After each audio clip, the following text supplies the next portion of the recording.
Muy buenas tardes, un gusto nuevamente saludarles. Mi nombre es Yamilet Castillo, yo laboro para la Unidad de Prevención de Legitimación de Capitales, Financiamiento al Terrorismo y a la Proliferación. Es un verdadero gusto darles la bienvenida y agradecerles el interés y disposición por acompañarnos el día de hoy. Sabemos que su tiempo es valioso, por lo que apreciamos especialmente su participación en este segundo webinario, pensados en fortalecer el ejercicio de la función notarial y acompañarlos de manera cercana en los recientes cambios normativos que inciden directamente en su quehacer profesional. Antes de iniciar el contenido de este segundo webinario, quiero comentarles algunos aspectos logísticos para que la sesión se desarrolle de la mejor forma. Primero, si durante esta actividad les surge alguna consulta, los invito a escribirla propiamente en el chat que ya está habilitado. Al final vamos a recopilar todas las preguntas y se las estaremos respondiendo posteriormente al correo electrónico con el que se inscribieron en estas actividades para asegurarles darles una respuesta ordenada y completa. También para mantener lo que es la estabilidad de la conexión y el buen desarrollo de la sesión, el audio y el video pues se encuentran desactivados. Sin embargo, les reitero propiamente la habilitación del chat para lo que son consultas o comentarios. A su vez, quisiera que tengan presente que este mismo enlace pues será de utilidad para conectarse el próximo 22 y 29 de mayo a las 2 de la tarde. Finalmente les pedimos que al concluir la actividad completen el formulario de evaluación de la capacitación, el cual colocaremos también en el chat para que nos puedan retroalimentar aspectos que ustedes consideren que pues les resulten útiles o aspectos de mejora de estos espacios de formación. Ahora bien, entrando en materia, quiero comentarles cuál es el propósito pues de este espacio. Este webinario ha sido diseñado para presentarles de una manera clara y concisa los nuevos lineamientos para la aplicación del artículo 15 ter de la Ley 7786. Estos lineamientos fueron recientemente aprobados por el Consejo Superior Notarial y aún se encuentran en proceso de publicación en el Diario Oficial La Gaceta. De igual forma, les comunico que una vez se encuentren debidamente aprobados, se hará la comunicación por todos los canales oficiales de la Dirección Nacional de Notariado. Más allá, pues propiamente de un tema de cumplimiento formal, es importante que veamos estos encuentros como parte de un enfoque proactivo y preventivo que impulsa esta dirección. La idea es acompañarlos a ustedes como notarios y notarias públicas en la adecuada comprensión de estos cambios, en su aplicación práctica y en el fortalecimiento de su rol y sus responsabilidades como sujetos obligados en materia de prevención, de legitimación de capitales, financiamiento al terrorismo y proliferación de armas de destrucción masiva. En ese contexto actual, donde los delitos como es el lavado de dinero representan un riesgo real para el país, el papel de ustedes como notarios ha evolucionado. Ya no se trata únicamente de dar fe pública, sino también de actuar con un filtro preventivo que garantice la transparencia y legalidad de las transacciones.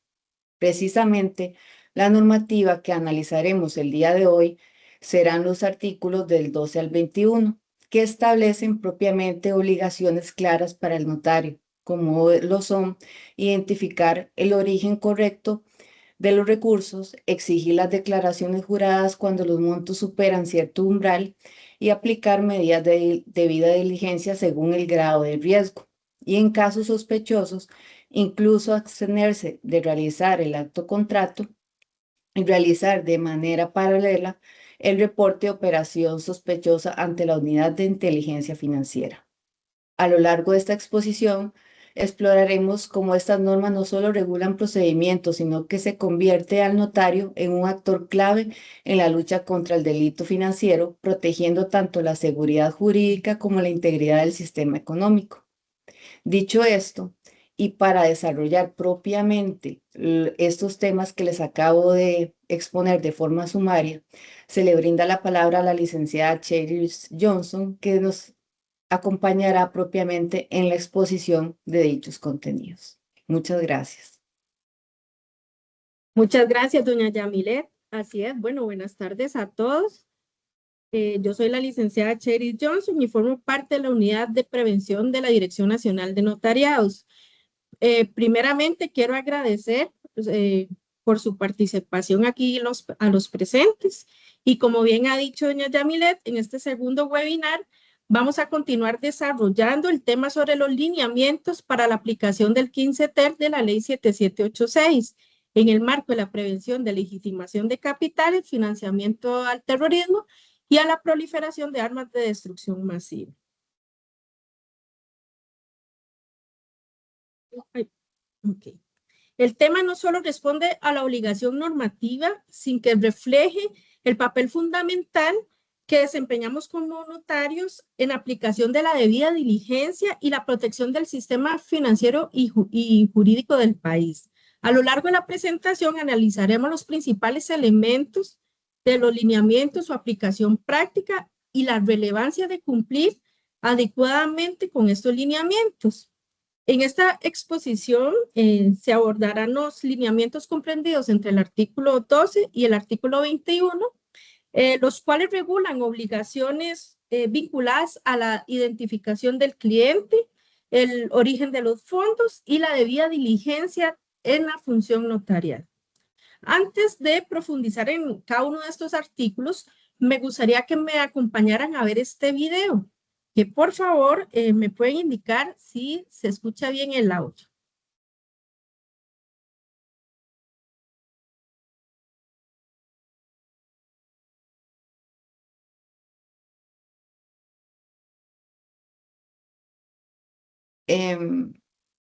No se está escuchando. Vamos a dejar de compartir un segundito.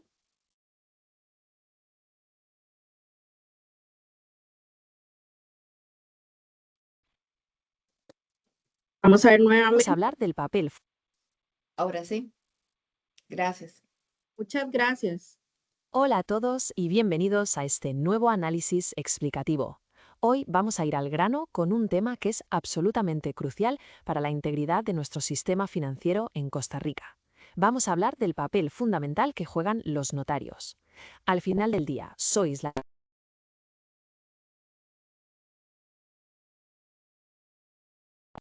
que van desde el artículo 12 hasta el 22 de la Ley 7786.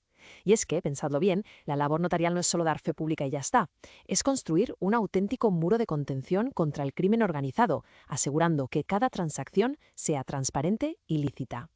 Así que, con las pilas cargadas, vamos a ver cómo se estructura esta normativa para que nos quede a todos clarísimo.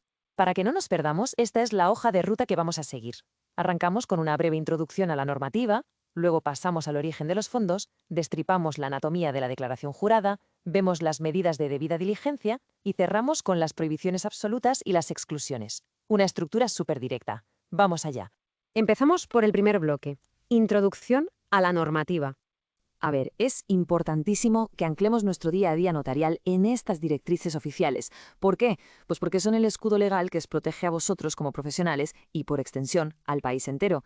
Estamos hablando de los lineamientos de la Dirección Nacional de Notariado para el 2026, centrados en aplicar el artículo 15 ter de la Ley 7786. Y ojo, que el objetivo de todo esto no es rellenar papeles por rellenar. Estamos hablando de prevenir activamente cosas tan graves como el financiamiento al terrorismo y la proliferación de armas de destrucción masiva. Literalmente, cada firma notarial es un paso más hacia un entorno financiero seguro. No es ninguna broma.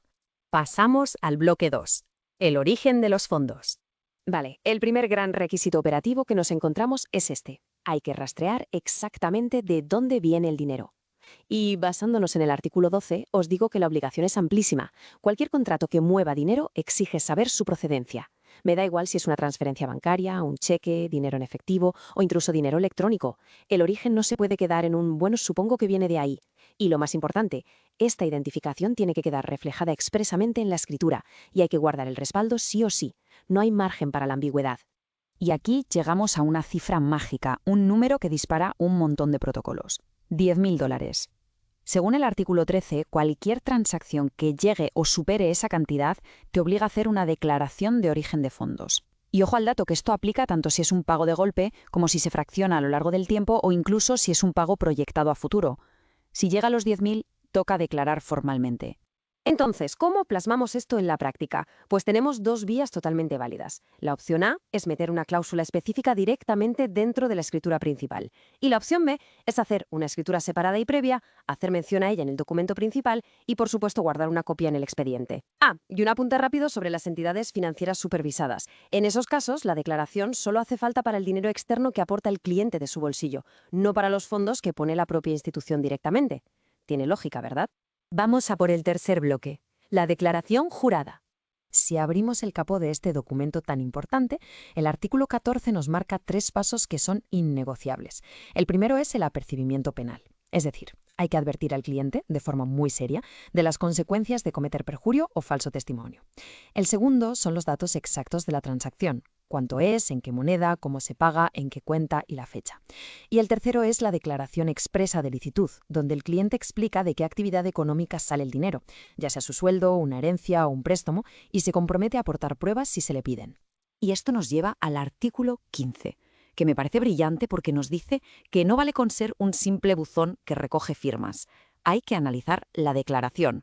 Si un cliente te dice que tiene unos ingresos súper bajos, pero está metido en un negocio de magnitudes enormes, a ver, alguno cuadra, y ahí saltan todas las alarmas.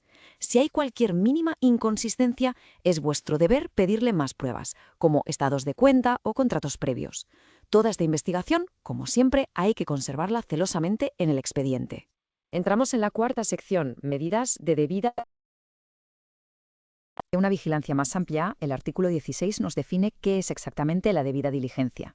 Básicamente es el proceso obligatorio para verificar la identidad de las partes, qué relación tienen y qué acto están haciendo. Se aplica en relaciones habituales o cuando hay dinero de por medio en actos ocasionales. Pero, y esto es clave, se activa siempre si tienes la más mínima sospecha. Da igual si la transacción es por una cantidad mínima. Si huele raro, la sospecha es el detonante definitivo.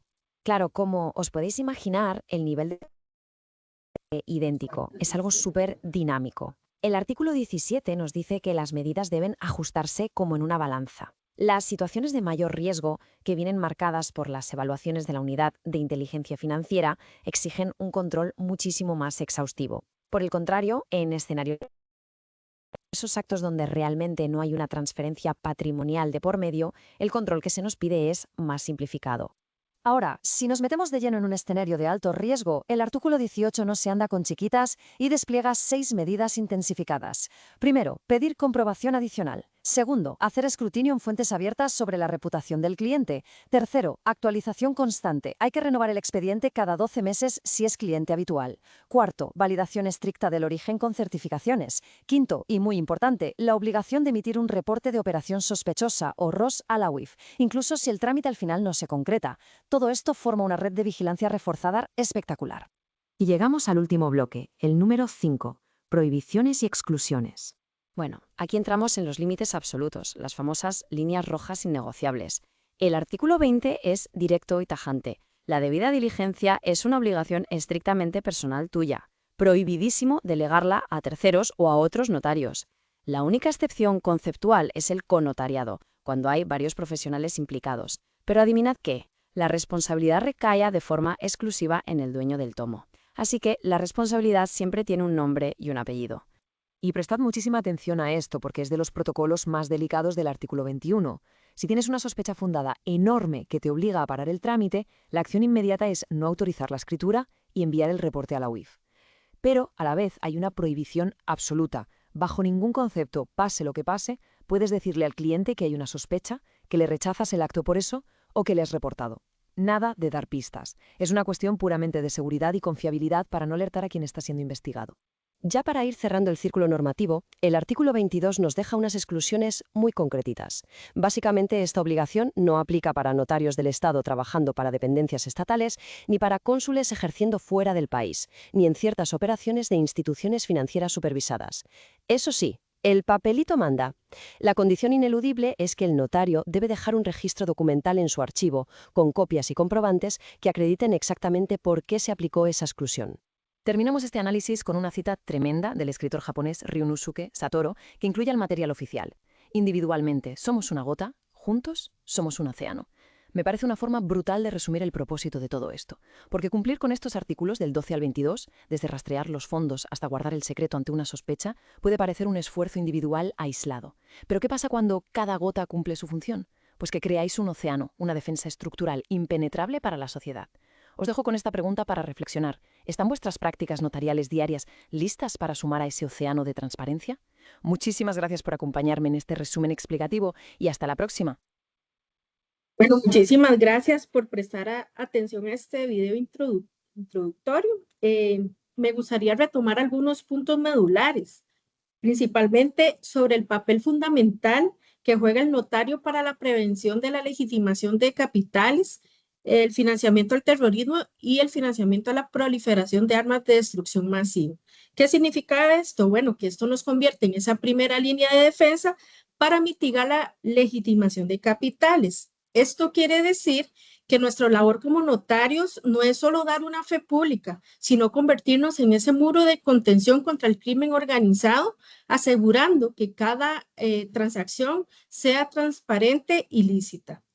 Para lograr este objetivo que busca el espíritu de la normativa, en esta exposición vamos a dar a conocer 3 pilares que nos van a ayudar a lograr a cumplir a cabalidad con nuestra función, que solo van a ser 3. El primero sería el origen de los fondos, el segundo una declaración jurada y el tercero la debida diligencia, teniendo claro que este orden con los que se van a exponer no es el orden cronológico, como vamos a desarrollarnos directamente en nuestra función notarial. Sin más preámbulo, vamos a comenzar con el primer requisito esencial. Voy a pasar aquí la diapositiva. Hola a todos. Perdón. Y lo encontramos precisamente en el artículo 12 de los lineamientos. Es la obligación de identificar el origen de los recursos o bien el origen de los fondos. Esto quiere decir que nuestra primera tarea es rastrear o investigar de dónde proviene el dinero. El notario debe de identificar la procedencia de los recursos en todo acto o contrato que implique movimientos de dinero. Aquí, sin importar el monto, o sea, podemos hablar desde 100,000 colones hasta 50 millones de colones.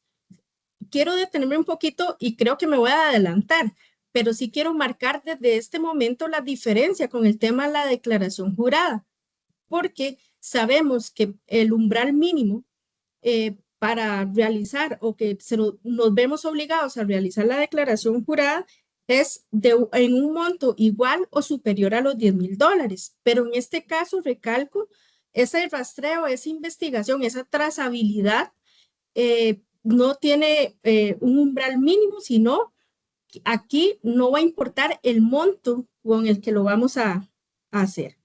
Como sabemos, no es una obligación nueva, proviene de normas relacionadas con la debida diligencia, la prevención de legitimación de capitales y el deber del notario de actuar con legalidad y cuidado. Ahora, ¿qué fue lo que cambió? 3 cosas, básicamente. Se formalizó, se volvió obligatorio en todos los casos y se elimina esa ambigüedad. Si, este movimiento de dinero puede realizarse a través de una transacción, a través de un cheque, a través de un efectivo, a través de una moneda electrónica u otro. Ahora, ¿qué pasa con el efectivo? Bueno, sabemos que el efectivo viene siendo como esa piedrita en el zapato. El efectivo es considerado de mayor riesgo, requiere una mayor justificación y además puede activar alertas de legitimación de capitales. Tenemos presente que es un tema, el tema del efectivo produce muchas dudas con respecto a lograr ese rastreo o esa investigación de la mejor forma, o sea, de la forma más adecuada. Pero más adelante tal vez vamos a desarrollarlo de una forma más amplia. Sin embargo, me gustaría recalcar que esa finalidad que busca este rastreo, esa investigación, es lograr la trazabilidad del origen de los recursos hasta su fin último, de una manera lógica y verificable. Para este primer requisito esencial del rastreo o la investigación de la procedencia de este dinero, es importante 2 puntos. El primero, dejar una constancia en la escritura, no con afirmaciones genéricas, tema que vamos a desarrollar más adelante, y se debe dejar constancia en el expediente del cliente.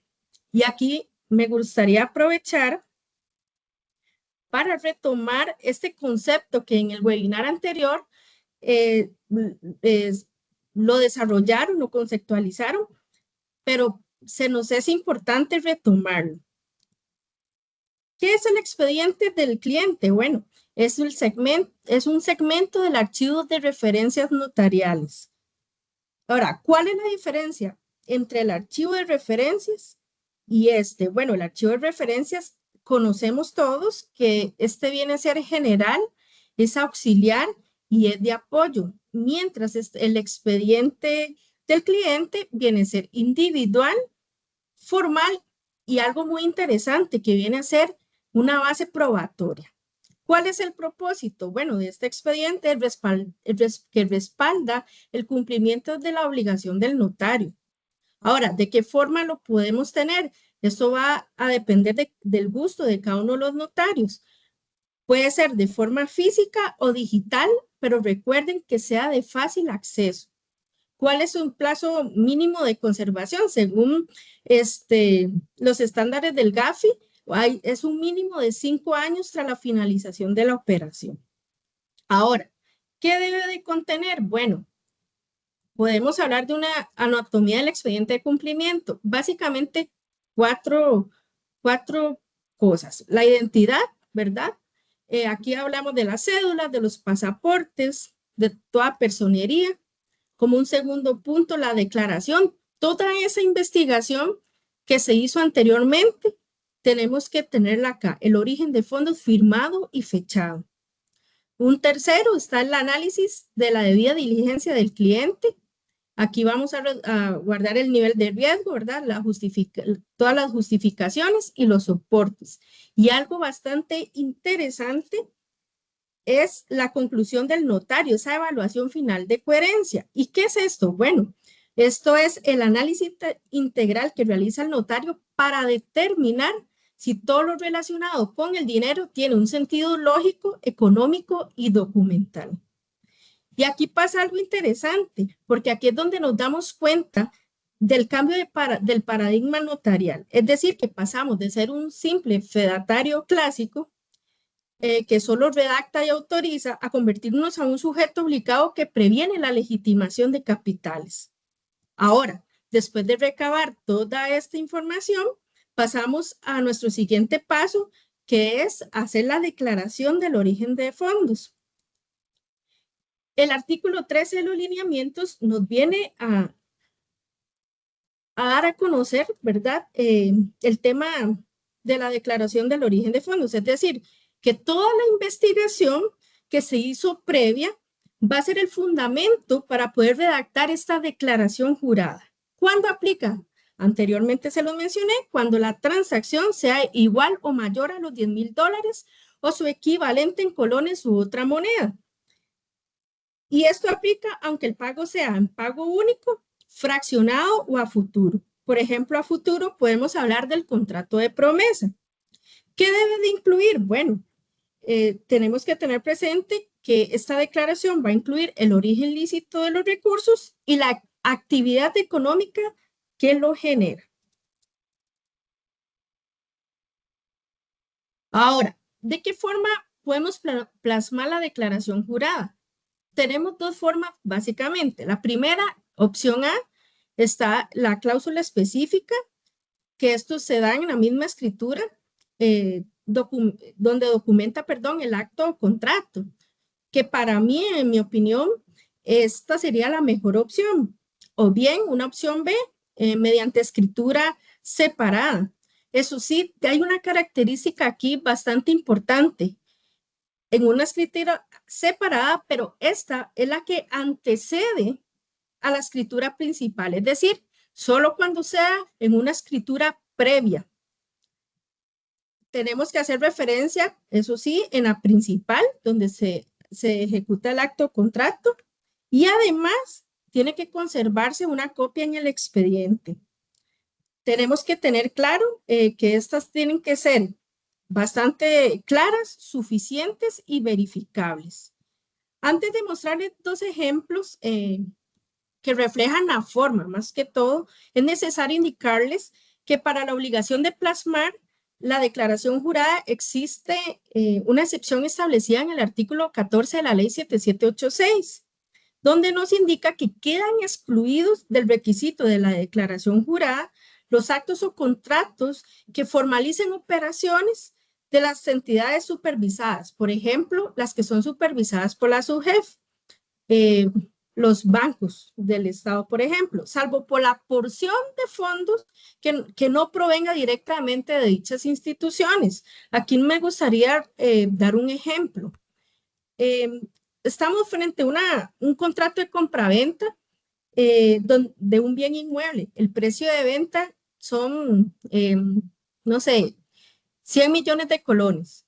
Resulta que el Banco Nacional nos hace un préstamo solo de 80 millones de colones y resulta que los 20 millones restantes, esos fueron de nuestros ahorros. Ok, ¿qué pasa acá? Sabemos de primera mano que el dinero que provenga del Banco Nacional no requiere de la declaración jurada, ya que ellos vienen siendo fiscalizados por la SUGEF. Pero ¿qué pasa con los 20 millones restantes? Bueno, aquí sí hay que hacer una declaración jurada por la razón porque proviene de nuestros ahorros y necesitamos aquí sí una trazabilidad de ese dinero. Voy a continuar con los ejemplos que les mencioné hace rato. Estas declaraciones que les mostré van a ser exclusivamente para ilustrar el tema de forma, ya que en cuanto al fondo, no están, tienen todavía unas cositas que pulir un poquito más. Opción A, dentro de la cláusula, como está aquí en la parte de color verde, esto es un ejemplo de cómo podemos visualizarlo. Y en la escritura B, en una escritura separada, ¿verdad? Aquí en el color turquesa vemos cómo se reflejaría la declaración jurada como tal. Ahora, esto nos lleva a conocer el contenido de la declaración jurada. Este contenido de la declaración jurada nos lo indica el artículo 14 de los lineamientos, que podemos ver que lo podemos dividir en tres partes, en una introducción, un desarrollo y una conclusión. Para comenzar, ¿verdad? El procedimiento penal, como todos conocemos, viene una advertencia formal sobre los delitos de perjurio. Luego vienen los datos de transacción, monto exacto, moneda y medio de pago, así como mencionar el banco, el número de cuenta o cheque, fecha y hora. Y por último, la declaración de licitud, el origen específico, donde hablamos del salario, que proviene salarios, de herencias, de préstamos, etc. Compromiso expreso de aportar documentación si se requiere. Cabe destacar que el contenido de la declaración jurada debe ser precisa y muy detallada. ¿Por qué es tan importante? Bueno, porque esto nos viene a garantizar esa trazabilidad del dinero. Además, se cumple con la debida diligencia. Recordar que no es solo recibir la declaración jurada, es valorar la coherencia, es decir, tener claro el perfil económico del cliente, el monto de la operación y el tipo de acto o contrato. Además, bueno, algo fundamental para nosotros, protege al notario frente a responsabilidades y además previene el uso del sistema para legitimar capitales, que eso es el fin de toda esta normativa. Ahora, con esto podemos llegar a comprender que la declaración jurada no es suficiente solo usar términos genéricos o bien afirmaciones genéricas como justificantes. Por ejemplo, no es solo mencionar que viene de ahorros. ya que es importante, ¿verdad? Identificar la actividad generadora de esos ahorros y el periodo en el cual se generaron. O bien, hemos escuchado y visto también donde solo indican que proviene de giros comerciales. Aquí realmente estos términos genéricos no me dicen nada. Aquí es necesario identificar y verificar la actividad económica específica, el flujo económico, por ejemplo, la relación directa con el monto del monto utilizado. ¿Qué otros términos genéricos hemos visto donde nos indican que proviene de un bien, de la venta de un bien? Aquí es necesario, por ejemplo, que nos indiquen cuándo fue la venta, a quién se le vendió, por qué monto se vendió. No es solo indicar que por la venta de un bien. Además, hemos escuchado también términos como por una indemnización. Aquí también es importante verificar por qué la indemnización, cuánto fue el monto, cuándo sucedió. Y además, en cuanto a términos genéricos, está el tema del efectivo. Y aquí implica una mayor verificación. Vamos a ver este ejemplo, vamos a ver este escenario. Llega un cliente a otorgar una escritura de compraventa de 65 millones, indicando que el pago se hará en efectivo. Ahora, ¿cuál es la forma más adecuada de realizar una debida diligencia? Bueno, aquí nos atrevimos tal vez a dar ese paso a paso de cómo podríamos actuar. Primer paso, bueno, es importante en la entrevista inicial y conocimiento del cliente. Aquí el notario no se debe limitar solo a pedir una cédula. Necesitamos preguntar y documentar. Y aquí sí me gustaría aconsejar que tal vez perdamos ese miedo a hacer esa investigación, ese rastreo frente a nuestro cliente. ¿Qué podemos preguntar aquí? Bueno, podemos preguntarle a qué se dedica. ¿Cómo generó esos ingresos? ¿Desde cuándo tiene ese nivel de ingresos, por ejemplo? Ahora, ¿qué pasa? Bueno, el cliente indica ser comerciante informal, perfecto, pero aquí hay un factor de riesgo, porque ese efectivo es consistente con su actividad, puede ser que sí, pero aquí es difícil de verificar. Un segundo paso, bueno, indagación específica sobre el efectivo. Aquí el notario profundiza. Puede hacer las siguientes preguntas, por ejemplo, ¿por qué el pago se hace en efectivo y no mediante una transacción o una transferencia? ¿Ese dinero proviene de una sola fuente o varias? ¿Dónde ha estado resguardado ese dinero? Puede ser que le digas debajo del colchón, ¿verdad? Ahora, un ejemplo, el cliente responde, son ahorros de varios años. Aquí hay un factor de riesgo, porque esa actividad es efectivo, es consistente con su actividad, pero también es difícil de verificar. Como un tercer paso, importantísimo, no solo quedarme con la información que el cliente me da, sino que aunque sean efectivos, el notario puede pedir indicios de trazabilidad, por ejemplo, facturas o registros del negocio, además de las declaraciones tributarias, las certificaciones dadas por un contador público, por ejemplo. Además, movimientos bancarios previos, aunque sea retiros en efectivo. ¿Qué quiero decir con esto? Bueno, que tal vez se dedique a tener una barbería y él puede mostrar mediante algún recibo la compra de productos para la barbería, por ejemplo. Si el cliente no puede aportar nada, el riesgo sube considerablemente. Y ahora, ¿qué debemos de hacer? Como cuarto paso, hay que hacer un análisis de coherencia. El notario debe hacer un juicio crítico. Por ejemplo, preguntarse, ¿es razonable que alguien con ese ingreso haya ahorrado 65 millones? ¿El tiempo indicado coincide con el monto acumulado? ¿Hay contradicciones? Ejemplo, si dice ganar 500,000 colones mensuales, no es coherente haber ahorrado esa suma. Quinto paso, la decisión profesional. Aquí está la clave y muchas veces es omitido.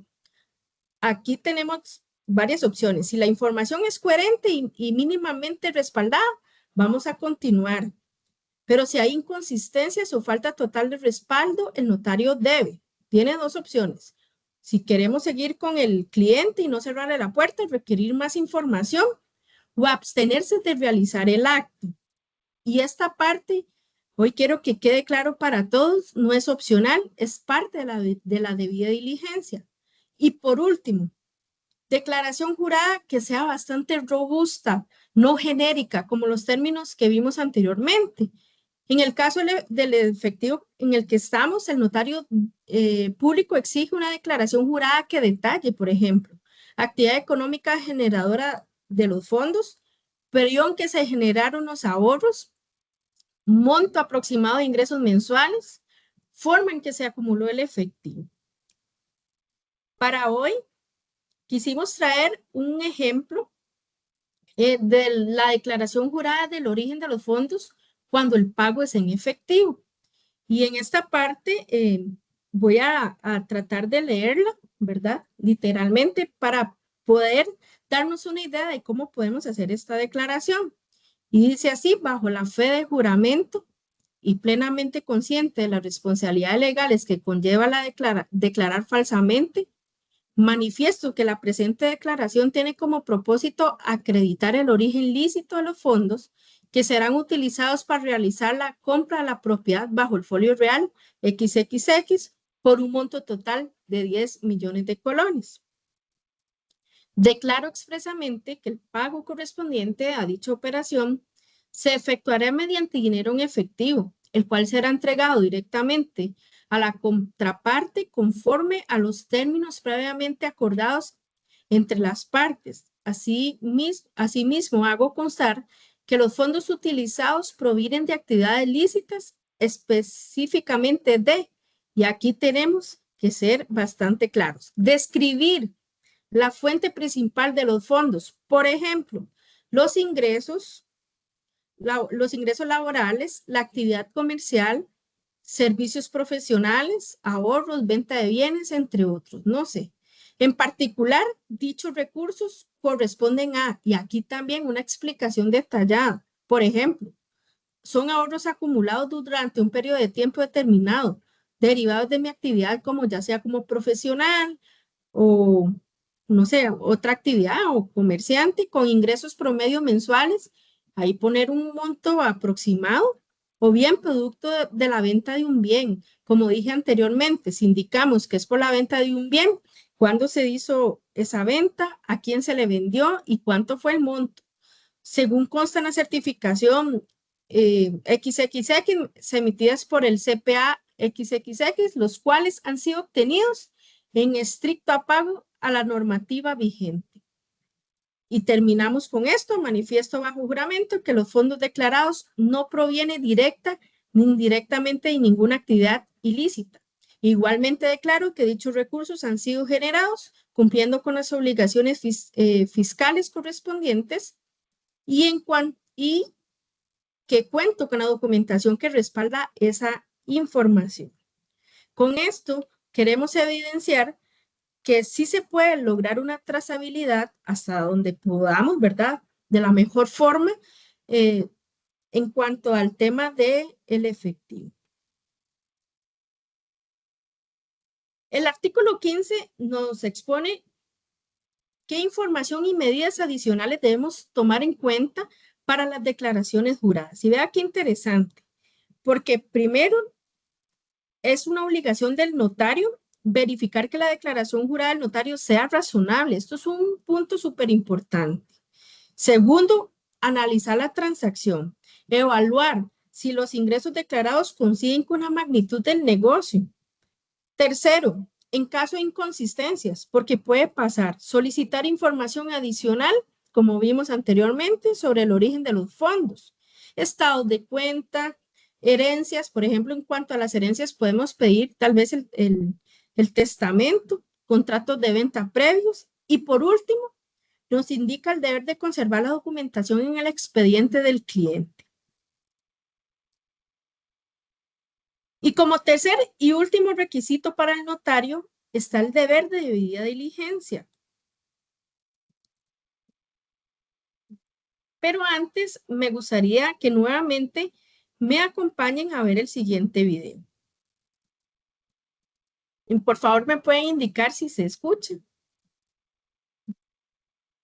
Se calcula que cada año circulan por el mundo billones, sí con B, billones de dólares en Sí. fondos ilícitos. Es una absoluta locura.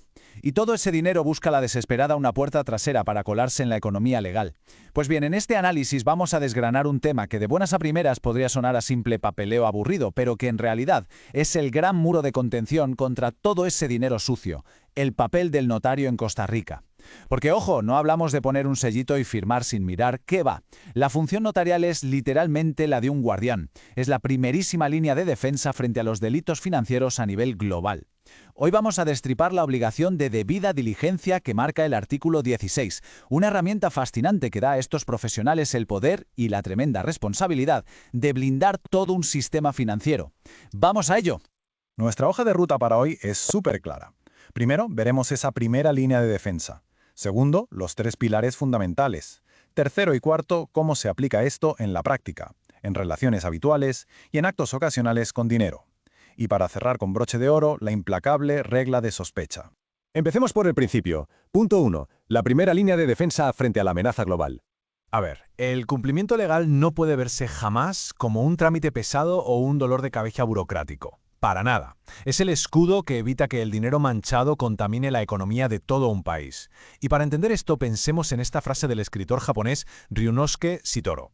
Individualmente somos una gota, juntos somos un océano. Es una metáfora brutal.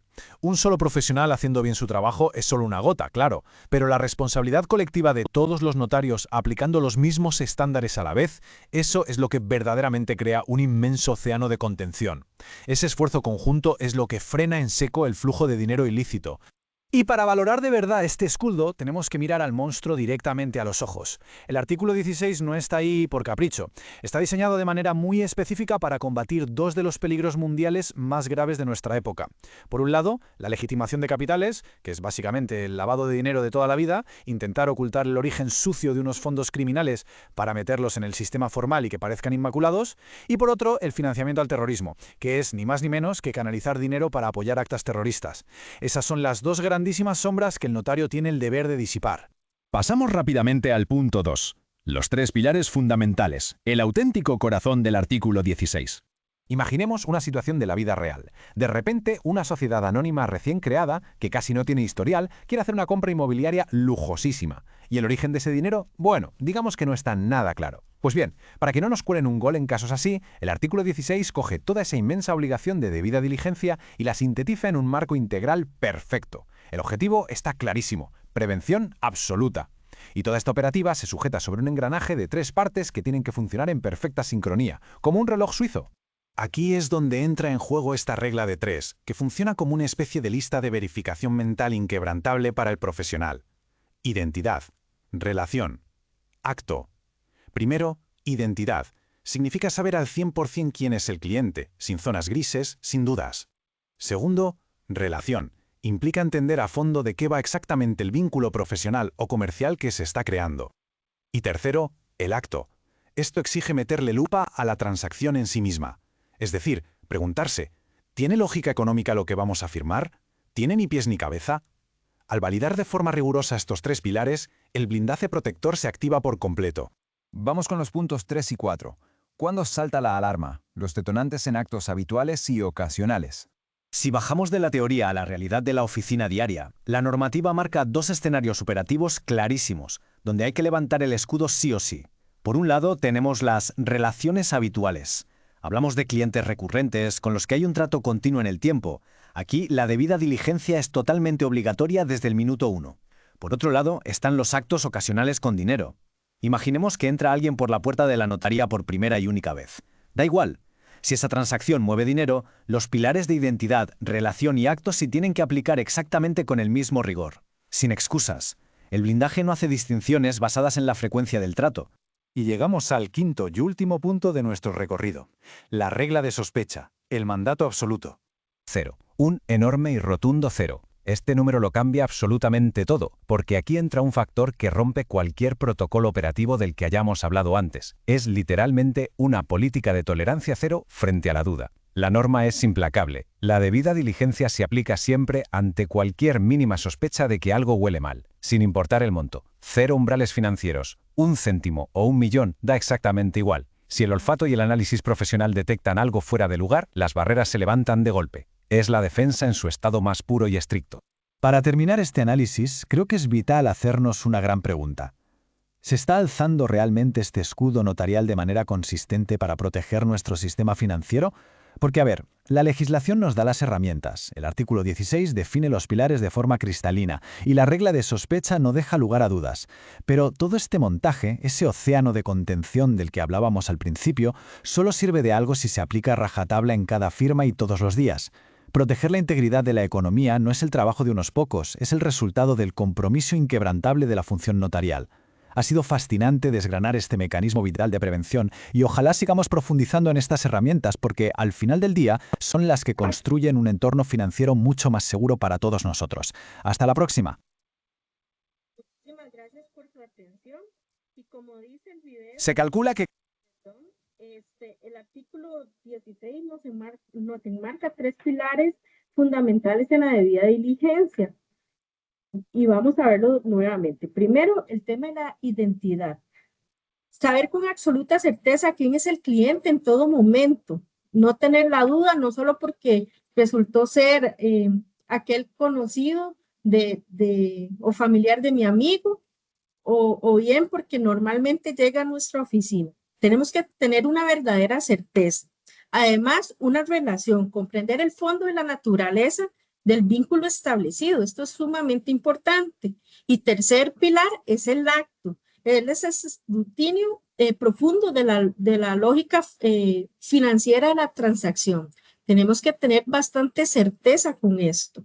Ahora, ¿pero qué debemos entender como la debida diligencia? Bueno, es el proceso de investigación que se realiza antes de tomar una determinación o bien de realizar, en nuestro caso, ese acto o contrato. Es asegurarse que todo esté bien antes de hacer ese acto o contrato. La debida diligencia es una función inherente a la función notarial, siendo que el código notarial se encuentran las labores de asesoría, de dar fe pública y adecuar la voluntad de las partes al marco legal. Nos encontramos en el Código Notarial los artículos, por ejemplo, el 31, el 34, el 39, el 40, el 47, el 83, el 84 y el 85, que inciden en la obligación del notario de realizar esta debida diligencia. Muchas veces nos justificamos, como dije anteriormente, que conocemos el cliente tal vez de años, que es un familiar de un amigo, etcétera. Pero hoy me gustaría mucho que de ahora en adelante, después de esta exposición, este tipo de justificaciones ya no incidan en nuestra práctica notarial. Las medidas de debida diligencia se deben aplicar para todos los actos o contratos previstos en los literales 1, 2 y 3 del párrafo tercero del artículo 15 ter de la ley 7786. Y estos más o menos indican lo siguiente. Primero, la debida diligencia se debe aplicar en la compra y venta de bienes inmuebles. Segundo, en la administración del dinero, las cuentas bancarias, los ahorros, los valores u otros activos del cliente. Y el tercer literal nos habla sobre esa operación, la debida diligencia sobre la operación, administración de compra y venta de personas u otras estructuras jurídicas. Ahora, la debida diligencia, ¿cuándo se debe aplicar? Aquí es sumamente importante. Se debe aplicar en las relaciones profesionales cuando la relación profesional es habitual. Por ejemplo, aunque sean servicios recurrentes, asesorías constantes, protocolizaciones frecuentes, de igual forma nosotros debemos de aplicar esa debida diligencia.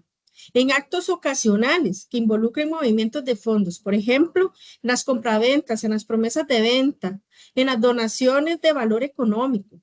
Y además, sumamente importante, cuando exista sospecha de lavado de activos, de financiamiento del terrorismo o financiamiento de la proliferación, independientemente de cualquier umbral. Ahora, tenemos conocimiento, o hoy me gustaría exponer que la debida diligencia se puede hacer de dos formas. Está la debida diligencia simplificada y la debida diligencia intensificada o reforzada como la conocemos. Ahora, esto va a depender del nivel de riesgos. Y el artículo 17 nos da respuesta a los niveles de riesgo.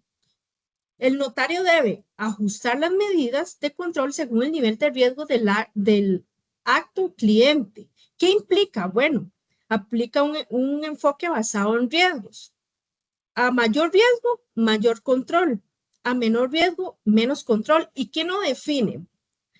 En términos generales, esto lo definen los actos designados como tales en la ley, además de disposiciones reglamentarias, lineamientos de la Dirección Nacional de Notariados en coordinación con la Unidad de Inteligencia Financiera a partir de las evaluaciones de riesgo.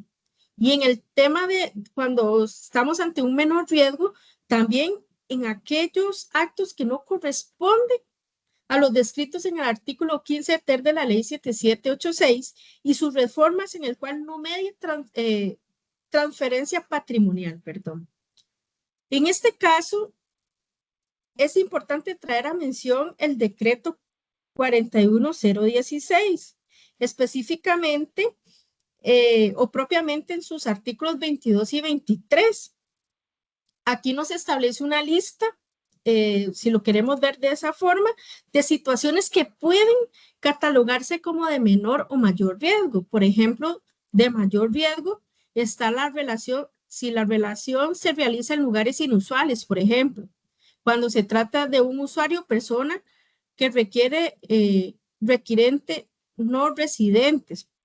El D, por ejemplo, nos dice de negocios donde existen elevadas cuantías de dinero en efectivo. Vea qué interesante, porque como lo dijimos anteriormente, esto refleja un riesgo elevado. Por ejemplo, el F nos dice países identificados con altos índices de corrupción u otras actividades criminales. De menor riesgo, por ejemplo, dice el inciso B, se trata de personas jurídicas públicas que cotizan en bolsa o entidades supervisadas de acuerdo con lo establecido en el artículo 14 de la ley 7786 y sus reformas, como hablamos anteriormente, ya que estas están sujetas a ser supervisados, por ejemplo, por la SUGEF. ¿Qué más? Bueno, empresas o instituciones públicas, que sabemos que estas también están reguladas, hasta muchas veces tienen sus propios reglamentos. Productos, dice el F, productos o servicios financieros determinados de bajo riesgo. Bueno, vamos a ver, sin dejar de lado, aquí es sumamente importante la evaluación nacional de riesgos, que esta evaluación realizada por la Unidad de Inteligencia Financiera se aplicó al sector financiero y al no financiero, analizando las actividades con mayor exposición a la legitimación de capitales y el financiamiento del terrorismo. También está la evaluación sectorial realizada por la Dirección Nacional de Notariado, con la cual podemos tener acceso en la página de la DNN. Lo interesante de ambas evaluaciones es que nuevamente coincidieron en esos riesgos. Por ejemplo, lo vuelvo a repetir, el uso del efectivo. Ahora, ¿qué debemos hacer cuando estamos ante esos riesgos o casos de alto riesgo? Bueno, el artículo 18 nos indica que debemos implementar medidas intensificadas o bien una debida diligencia reforzada. En los supuestos de alto riesgo, el notario debe ejecutar de forma adicional a las medidas estándares las siguientes acciones de debida diligencia reforzada. Número 1, la comprobación adicional. Aparte de los documentos previstos para tal efecto, por ejemplo, las cédulas, los pasaportes, el notario deberá requerir otros documentos de identidad complementarios que pueda aportar el interesado, siempre y cuando puedan ser cotejados para comprobar, su validez y eficacia, por ejemplo, la licencia de conducir. Además, ¿qué debemos hacer ante estos casos? Bueno, un escrutinio externo. Revisión externa del cliente. Por ejemplo, nos podemos apoyar consultando fuentes abiertas, objetivas y confiables. Revisar noticias relevantes, analizar reputación.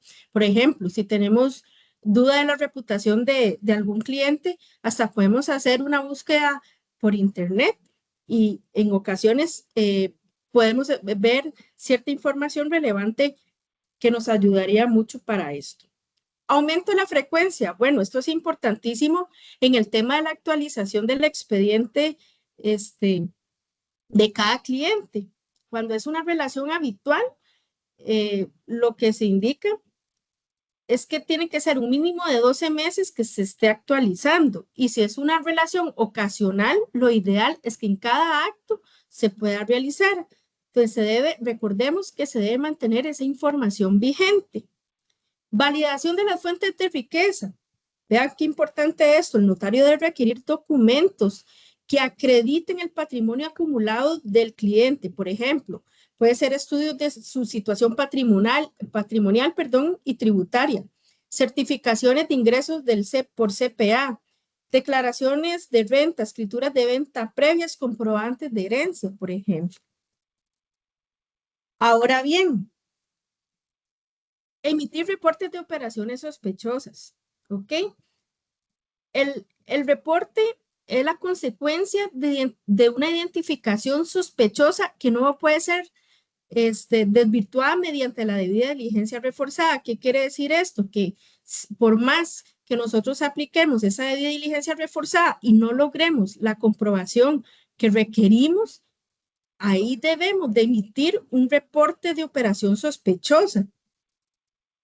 O bien, cuando así la ley lo ordena específicamente por la naturaleza del riesgo, como cuando el compareciente o beneficiario aparece en listas de sanciones y toca reportar esas transacciones intentadas. Ahora, sí me gustaría dejar claro cuál es la diferencia entre un reporte por sospecha y los intentos de transacción, como los menciona este artículo 18. Los reportes por sospecha es porque hay una operación real ya hecha o en proceso. Y bien, están los intentos de transacción, que la operación no se concretó, pero el comportamiento fue sospechoso. Ahora, ¿por qué se reportan los intentos? Bueno, porque muchas veces los clientes prueban con distintos notarios a ver quién deja pasar esa operación, como muchas veces pasa, o abandonan cuando se les pide un respaldo. Además, para concluir, la vigilancia reforzada, monitoreo reforzado, revisar el perfil del cliente, eso es importante, ver coherencia con el acto y documentar toda esa evidencia. Ahora bien, ¿qué pasa cuando estamos ante situaciones de menor riesgo? Según lo establece el artículo 19, los supuestos de menor riesgo se deben limitar a los deberes impuestos al Código Notarial. ¿Qué implica la simplificación? Bueno, menor profundidad de verificación del origen de fondos. No significa que no lo vayamos a hacer. Menor exigencia documental. No se requiere un análisis reforzado del cliente, pero sobre todo recordar que la diligencia simplificada no aplica automáticamente. Se debe justificar mediante una evaluación de riesgo previa. Además, el artículo 20 nos habla de una prohibición de delegar. La debida diligencia no se puede delegar ni en terceros ni en otros notarios. Es una obligación estrictamente personal. ¿Qué pasa si intervienen dos o más notarios, verdad? Por ejemplo, un connotariado. La responsabilidad va a recaer exclusivamente en el titular del tomo. Por supuesto, porque este es el que debe resguardar toda esa base probatoria. Y por último, el artículo 21 nos establece una excepción de pedir información para no alertar al cliente cuando existe una sospecha razonable de actividad ilícita. ¿Qué podemos hacer en este caso? Bueno, el notario puede detener la debida diligencia y evitar alertar al cliente, es decir, no indicarles por qué razón no va a continuar con el proceso, ¿verdad? Con ese acto o la investigación, etcétera, o pedirle la documentación. Obligación inmediata. Bueno, en este caso el notario debe no autorizar el acto o escritura y esto nos viene siendo respaldado por el artículo 36 del Código Notarial. No continuar con el trámite y evitar, y enviar un reporte de operación sospechosa al ROS de la UIS, de forma inmediata. Prohibiciones absolutas. Bueno, no informar al cliente que existe sospecha, que se rechazó por ese motivo o bien que se realizó un reporte. Recordemos que es un tema de confiabilidad.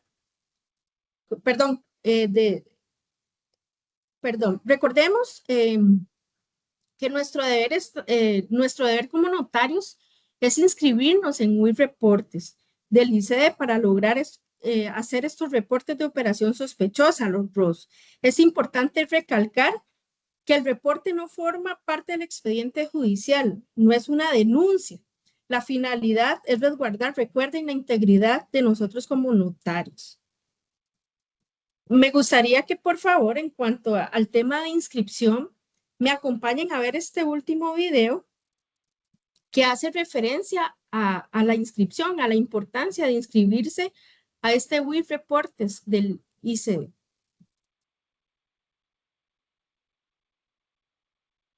Bienvenidos a este análisis. Hoy revisaremos la directriz de la Dirección Nacional de Notariado sobre la plataforma WIF Reportes.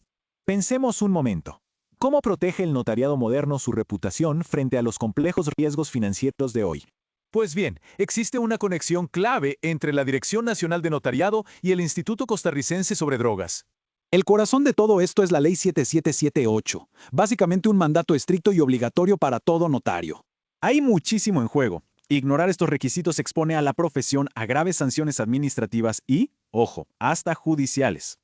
Aquí entra la famosa UIF, la Unidad de Inteligencia Financiera, que opera justo bajo el paraguas del instituto. Y la plataforma WIF Reportes es, literalmente, el escudo digital definitivo para blindar la práctica legal diaria. Este sistema nos ofrece 5 grandes beneficios, funcionando como una verdadera armadura profesional. Veamos rápidamente de qué se trata. Primero, y súper importante, esta herramienta protege al máximo la imagen intachable y la reputación del fedatario público. Segundo, facilita muchísimo emitir de forma rápida y segura los famosos reportes de operaciones sospechosas, también conocidos como ROS. Tercero, da acceso instantáneo a las listas oficiales de personas políticamente expuestas, las famosas PEPs, un verdadero salvavidas. Cuarto, el sistema asegura todo el respaldo documental esencial para demostrar, sin ninguna duda, el buen ejercicio notarial. Y quinto, al usarla se contribuye activamente a blindar los sistemas financieros tanto a nivel nacional como internacional. Entonces, manos a la obra. Solamente hay que ingresar a la plataforma y descargar la guía oficial de registro.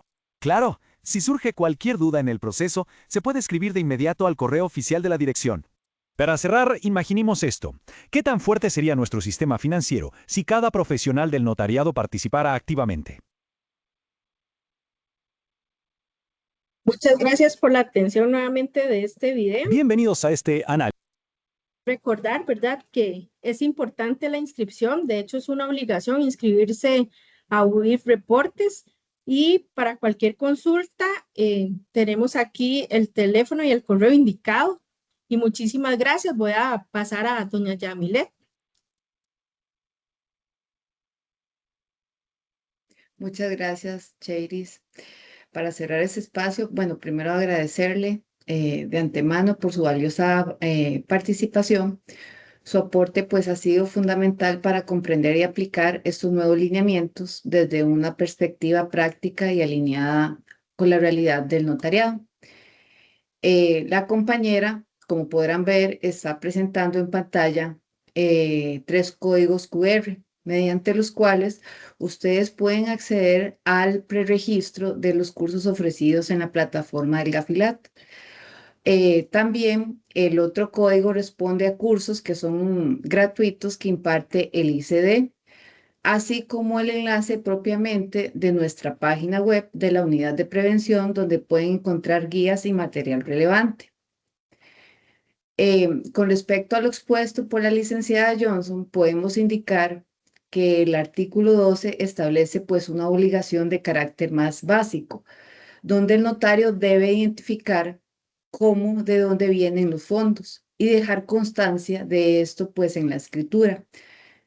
En cambio, el artículo 13 va un paso más allá. Cuando la operación es igual o superior a los $10,000, se exige una declaración formal del cliente bajo juramento, como lo indicó la compañera, y en una escritura pública, donde se exige pues que el notario explique el origen lícito de los fondos y la actividad que lo generó, con un grado de especificidad mucho mayor que permita contar con una adecuada trazabilidad de esos fondos. Por su parte, el artículo 14 establece que la dirección pues emitirá guías para que el notario pueda realizar adecuadamente la declaración jurada del origen de los fondos. Como parte de algunas consultas del chat estaba esta, asegurando pues que se cumpla con los requisitos legales. Al respecto, me permito indicarles que esta guía para realizar la declaración jurada del origen de los fondos ya se encuentra en proceso de aprobación una vez que se encuentre validada, en este caso, por el Consejo Superior Notarial. Se las haremos de conocimiento por los canales oficiales de la Dirección de Notariado. En cuanto a lo que indicaba la compañera del artículo 15, pues se refuerza esa responsabilidad del notario, indicando que se debe analizar la información aportada por los comparecientes y pues que resulte razonable. Es decir, el notario debe valorar si existe coherencia entre los ingresos declarados y el tipo de negocio que se realiza. Si detecta pues inconsistencias, tiene obligación de pedir documentación adicional que respalde el origen del dinero, como lo que indicaba la licenciada, ya sea estados de cuenta, contratos y conservar toda esta evidencia en el expediente del cliente. Con respecto también, producto de varias consultas en el chat de la anatomía propiamente del expediente del cliente, les adelanto que el tercer webinario pues va a abocar puntualmente también este tema y de antemano los invito a que también participen en ese tercer webinario que sería el próximo viernes. Retomando como un resumen de los artículos expuestos, tenemos el artículo 16, el cual se establece que el notario tiene la obligación de aplicar medidas de debida diligencia, es decir, actuar con cuidado y responsabilidad para verificar lo que es la legalidad de las operaciones en las que interviene.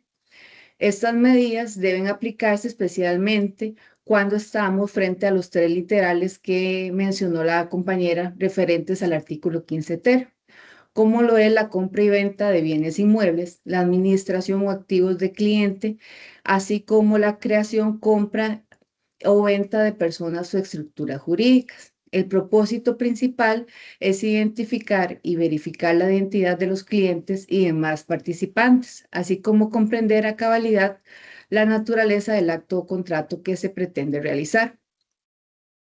Seguidamente, el artículo 17 pues explica las medidas que deben de ajustarse según el nivel de riesgo. Este tema pues está también concatenado con el webinario número 1 que expusieron los compañeros Laura y Luis. De especial interés hacer ese enfoque basado en riesgos, tener mapeado lo que se indica propiamente en la evaluación nacional de riesgos, así como la sectorial. Esto les da un marco de referencia para poder accionar medidas mitigantes en relación a los riesgos producto de su ejercicio notarial. De ahí la importancia que pues conozcan estas dos evaluaciones que también se encuentran disponibles para su consulta en lo que es la página de la unidad de prevención. Y para ir cerrando, el artículo 18 pues nos hablaba un poco de lo que eran las medidas intensificadas para los casos de mayor riesgo. De ahí la importancia también de concatenar este artículo con el decreto ejecutivo el 41016, donde nos da también un elemento orientador donde se indica propiamente en los artículos 21 y 22 los escenarios de mayor y menor riesgo que nos permitirán en este caso adecuar nuestra actuación. Y finalmente lo que es el artículo 20 pues deja claro que estas responsabilidades son personales del notario, por lo que no puede delegar estas diligencias en terceros. Y el 21 es una excepción importante. Cuando el notario pues sospeche que la operación puede estar vinculada en actividades ilícitas y considere que solicitar pues mayor información podría alertar al cliente, detener el trámite y en este caso realizar un reporte de operación sospechosa sin informar al cliente. De igual forma, les adelanto que el tema de lo que es señales de alerta para realizar un reporte de operación sospechosa, así como igual repasar el tema de la inscripción a la plataforma WIF, se verá propiamente en el webinario número 3. En conjunto, pues estos artículos resaltan que el notario no solo cumple una función formal, sino que actúa como este agente de control que contribuye a la transparencia y al sistema preventivo.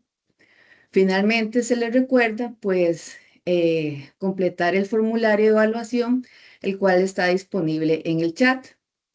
Este enlace con el que están conectados también les servirá para poder conectarse el 22 de mayo. En ese webinario, el número 3, también se abordarán temas claves como es la identificación del cliente, el mantenimiento de los registros y los controles sobre personas expuestas políticamente. Y con respecto a las demás preguntas, como les indiqué al inicio, pues se estarán respondiendo posteriormente al correo electrónico con el que se inscribieron en estas actividades para asegurarles, darles una respuesta a todas las preguntas. Les agradecemos sinceramente su atención. Nos vemos el próximo 22 de mayo a las 2 de la tarde. Que pasen una buena tarde y muchas gracias por su atención.